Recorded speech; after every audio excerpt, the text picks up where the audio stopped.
Hey guys, welcome to the next tutorial of ethical hacking and penetration testing via Kali Linux. So I'll be continuing the previous tutorial. So in the previous tutorial I taught you about what is ARP exactly and how it works, and I also taught you about the man in the middle attack, what exactly it is. So here's a simple example of the Jessica, the receptionist, that tells the word to print the latest company's contact list. So I'll be teaching you this example in detail so that you will know what ARP poisoning or ARP spoofing is, and then we will take a look at later on at DNS spoofing, DNS poisoning, the difference between them, and later on finally the traffic tunneling. So here's an example of normal ARP communication.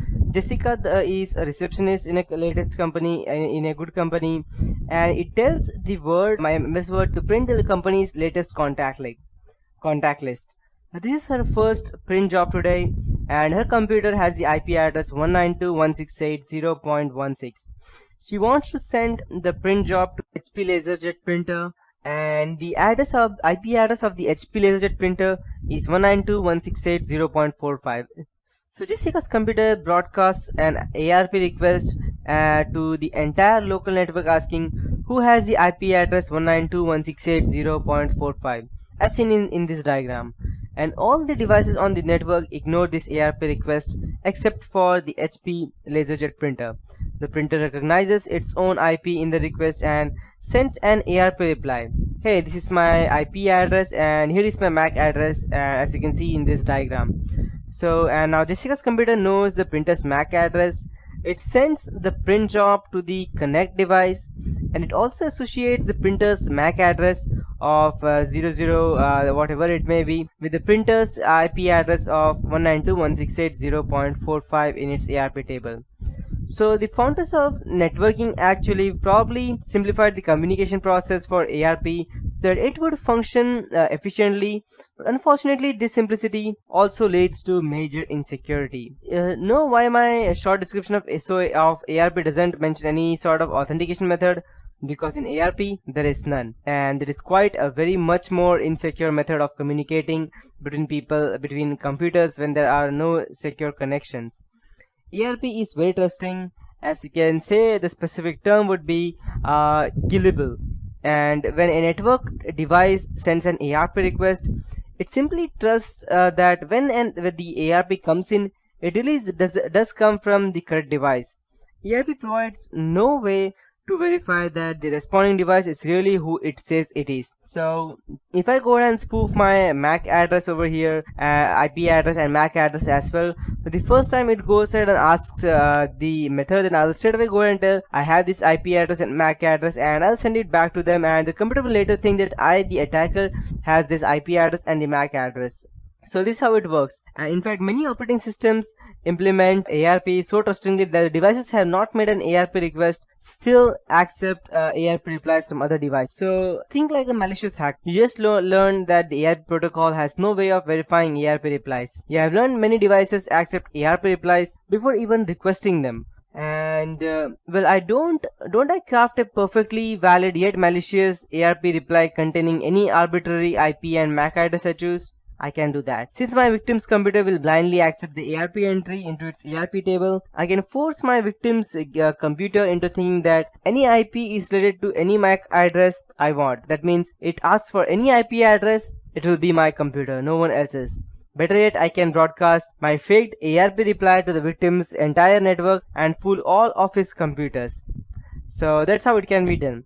So back to reality. Now you probably understand why this common technique is called as ARP cache poisoning, or just ARP poisoning, either way. The attacker lies to a device on your network, corrupting or poisoning its understanding of where other devices are. The frighteningly simple procedure enables the hacker to cause a variety of networking woes described next that I will be teaching you. And all the ARPs are now belong to us. The ability to associate any IP address with any MAC address provides hackers with many attack vectors, including denial of service, man in the middle, and MAC flooding. Just before you ask me what these things are, I will be teaching you that in later part of the tutorial. And denial of service attack, a hacker can easily associate an operationally significant IP address to a false MAC address. For instance, let's say for example, a hacker can send an ARP reply associating your network router's IP address with a MAC address that doesn't exist. Your computers believe that they know where your real default gateway is, but in reality they are sending any packet whose destination is not on the local segment into the great bit bucket into the sky. And in one move, the hacker has cut off your network from the internet, and he's only the person handling the computer. After that, we have man in the middle attack, and as I told you, a hacker can exploit ARP cache poisoning to intercept network traffics between two devices in your network.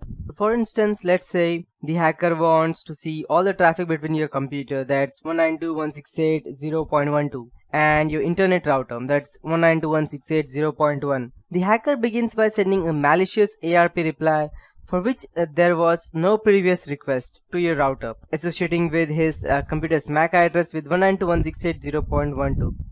Now your router thinks the hacker's computer is your computer. Next, the hacker sends a malicious ARP reply to your computer associating his MAC address with your 192.168.0.1. Now your machine thinks the hacker's computer is your router.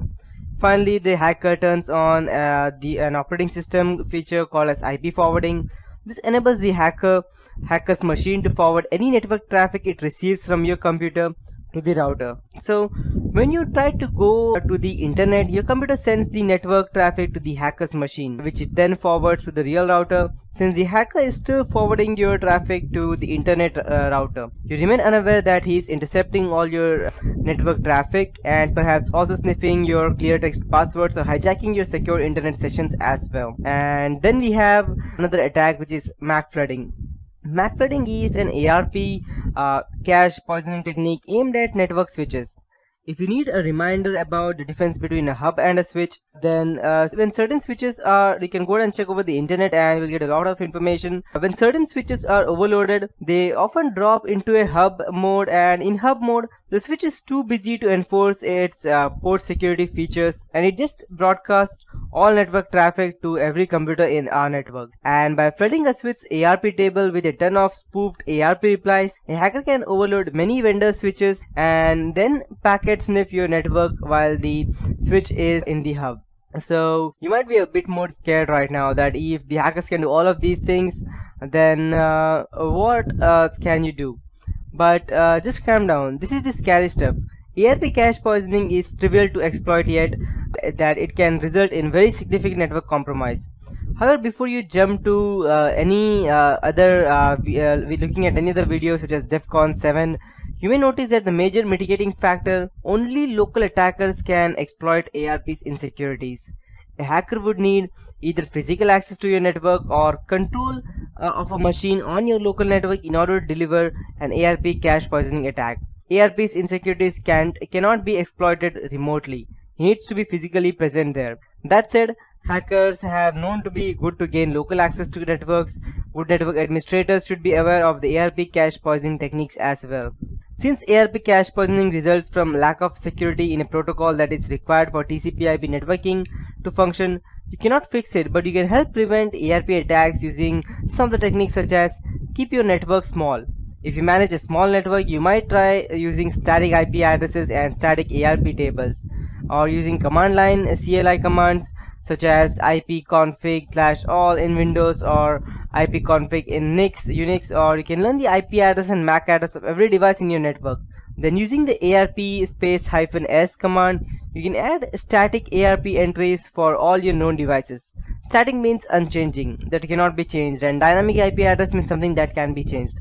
This prevents the hackers from adding spoofed ARP entries for devices in your network. You can even create a login script that would add these boot static changes to your PC every time they boot.